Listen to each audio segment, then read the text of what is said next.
Cemaat, dostlar, исәнмесез. Белгәнегезчә, бүгенге көннән 3 декабрьдән башланып, безнең Яшел Үзән газетасына ташламалы бәядән язылып була. Һәм инде менә без бүген Расим Хазиев, Расим Зуфарович, ничек безнең Яшел Үзән газетасына языла? Ни өчен ул аңа языла дигән сорау белән мөрәҗәгать итәргә булдык. Исәнмесез? Исәнмесез?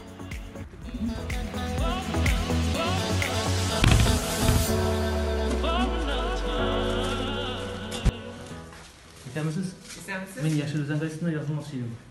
Хорошо, у нас как раз идет декада подписки с 3 декабря по 13 декабря. Так что вы можете подписаться со Яшел Үзән газеты. Стоит сейчас подписка со льготой 690 рублей 54 копейки. 100 сумга кимерәк була. И есть.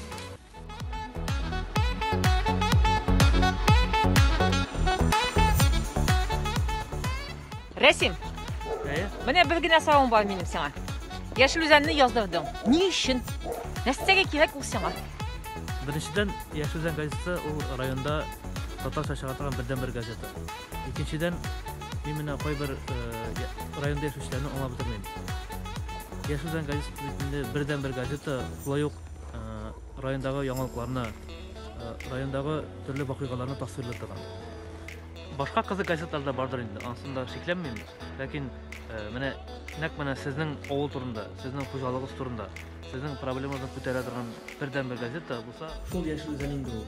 Ничек инде аңа язылмаска? Расим Хаҗиевка бик зур рәхмәт тулы җаваплары өчен. Сез инде җәмәгать язылыгыз.